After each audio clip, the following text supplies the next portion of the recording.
All right, everybody.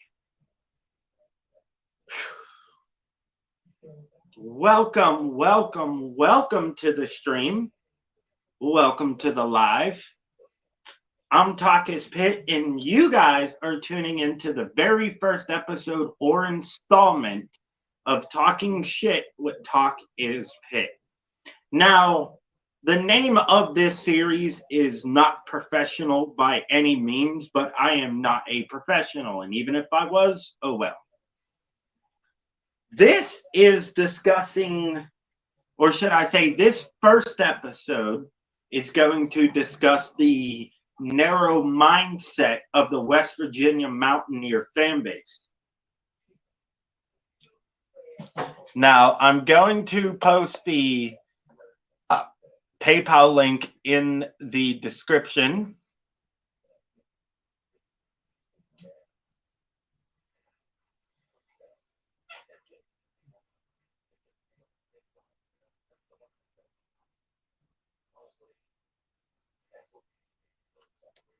All right. I didn't know I could put myself in a timeout.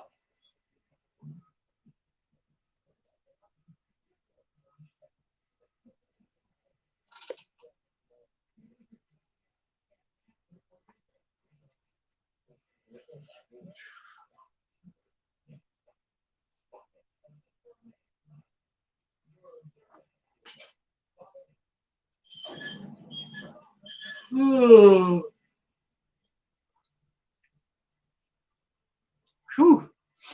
I didn't know I would be getting tired this early, considering it's Sunday and I don't work the weekend, so I usually screw up my sleep schedule.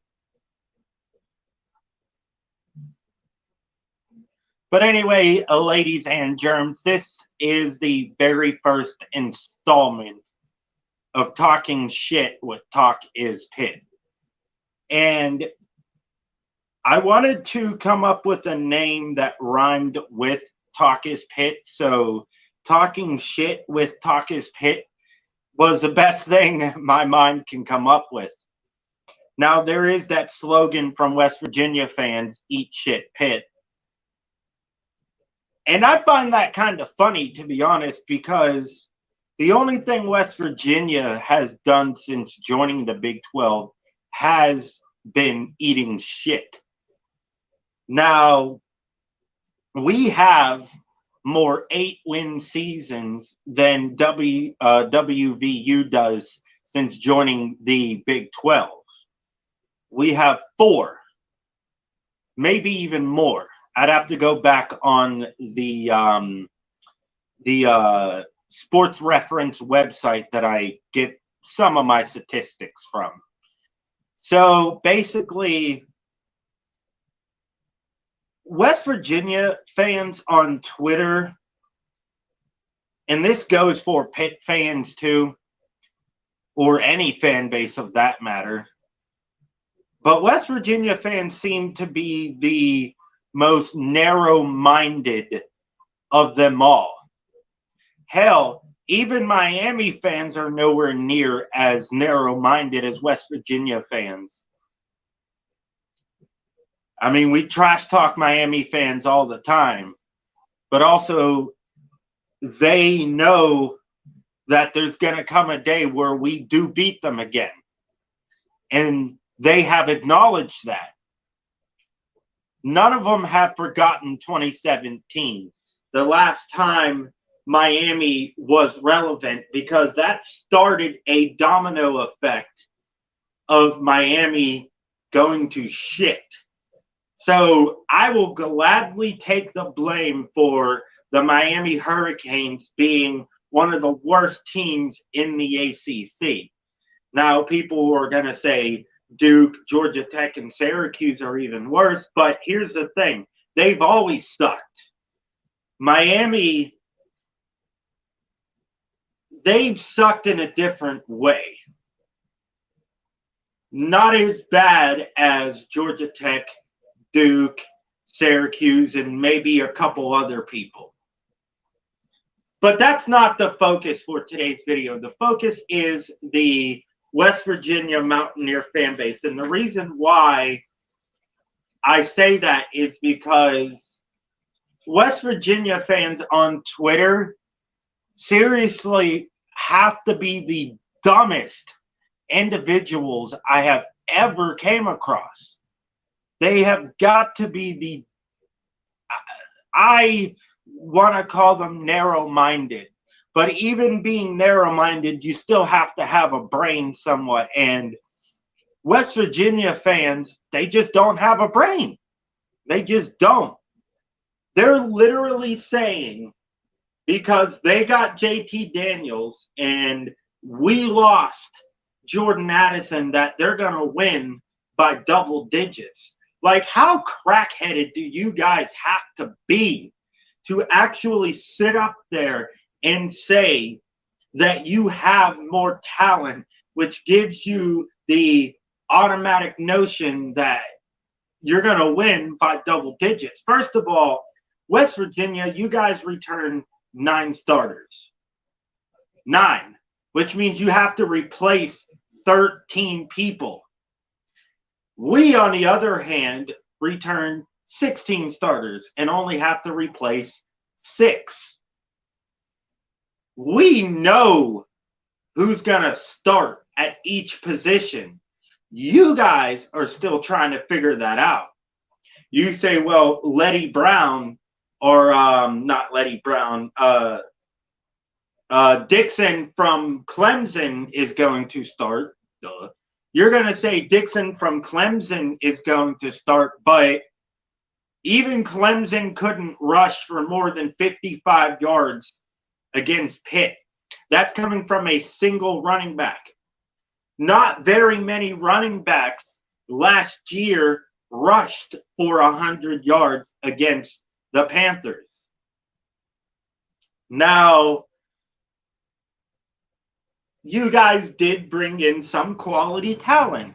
You brought in players from like North Dakota State, Georgia, among other teams.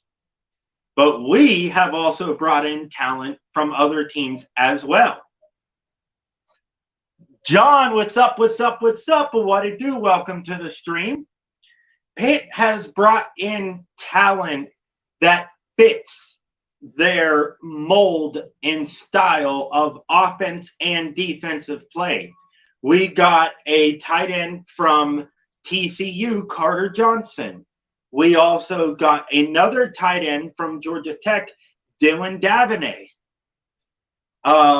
We have gotten linebackers from Notre Dame, Missouri State. We have gotten wide receivers from Akron, Louisiana Tech, which, by the way, Louisiana Tech shut out Miami in a bowl game not too long ago. So for those out there saying that because it's Louisiana Tech and Akron that they must not be very good, you're a fucking idiot. Because if you're going to go by where somebody went to school, then you guys should have said the same thing about Aaron Donald, because he only had 5 football offers coming out of high school. And I played against Aaron Donald when he was a sophomore. He was just as good then as he is now. Yes, I played against Aaron Donald in high school. Anyway, West Virginia fans, why are you guys only focusing on what we lost? Mark Whipple, Kenny Pickett, Jordan Addison. Why is that?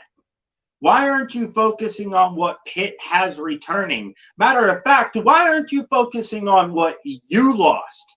Taking into consideration that you have to replace 13 players. 13. You have to replace 13 players.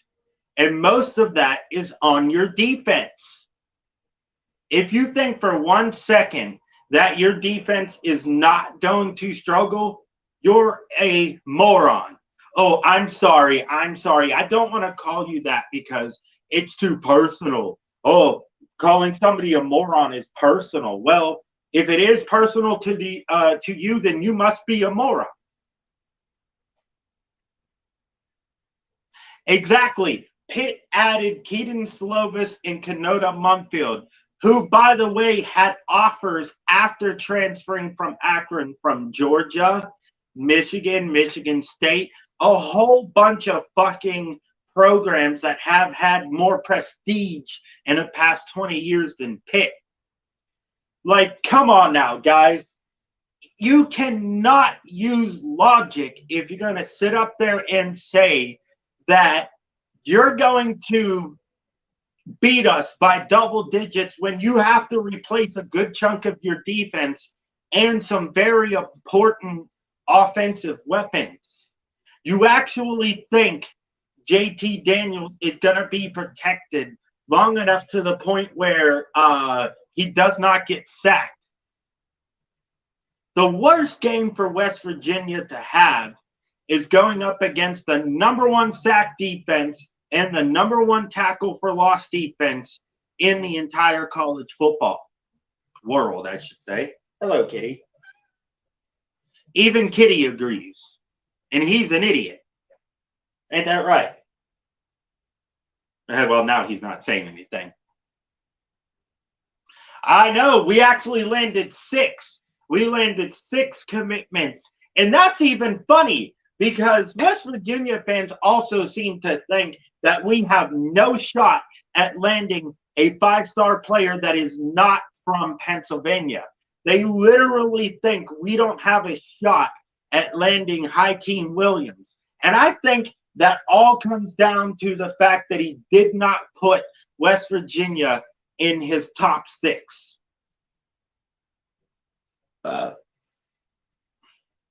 Guys, I don't know what planet you live on, but returning 16 starters is better than returning only 9 starters. I don't get how you guys don't see that. But hey, be as narrow-minded as you want to. That's okay. You're West Virginia fans. You guys can't think. And I have to address the elephant in the room, and that's Gold and Blue Dude. Now, Gold and Blue Dude, I respect a lot of what you say because you have been kind to me. But, bro, stop being so narrow-minded. You have not mentioned one time, not once, about anything that has to do with our defense. Not once. You guys are only focusing on the offense because you know our defense, as crappy as the pass defense was last year, is still better than yours. First of all, Pitt tied with Clemson last year for the most sacks in college football. Pitt had the most tackle for losses in all of college football with 112. 112. Since 2019, Pitt is #1 in both sacks and tackle for losses. And we also had the most pressures out of any football team that tried to get to the quarterback in all of college football. That's just how it is.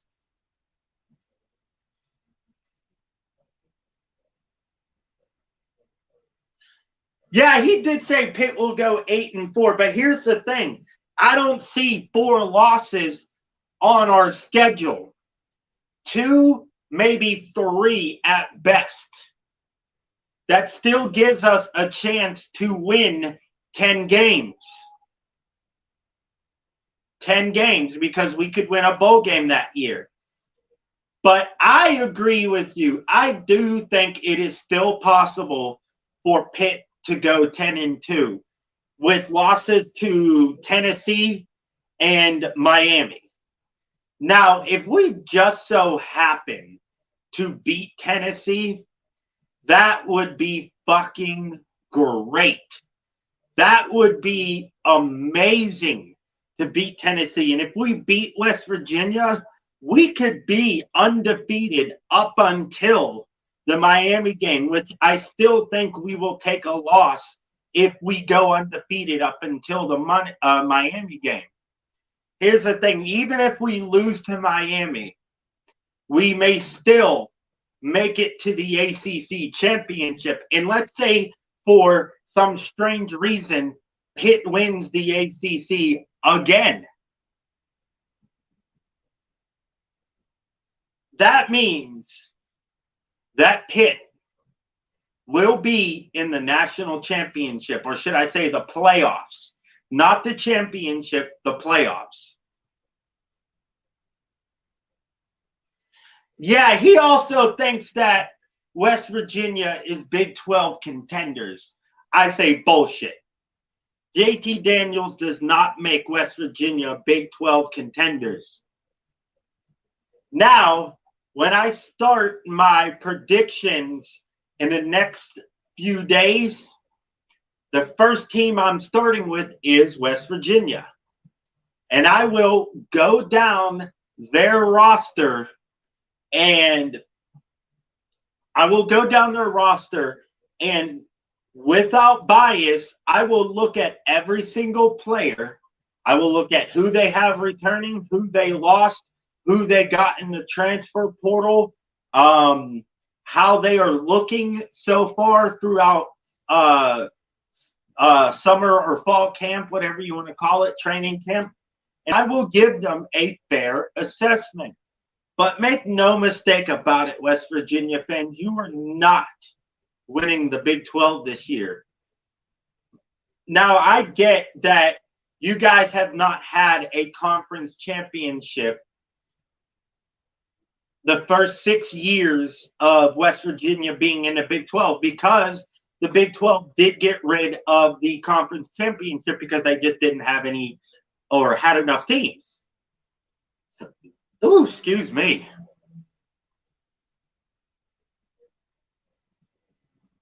However, West Virginia fans, you have had 6 years of an Allen Iverson-like season to practice for the Big 12.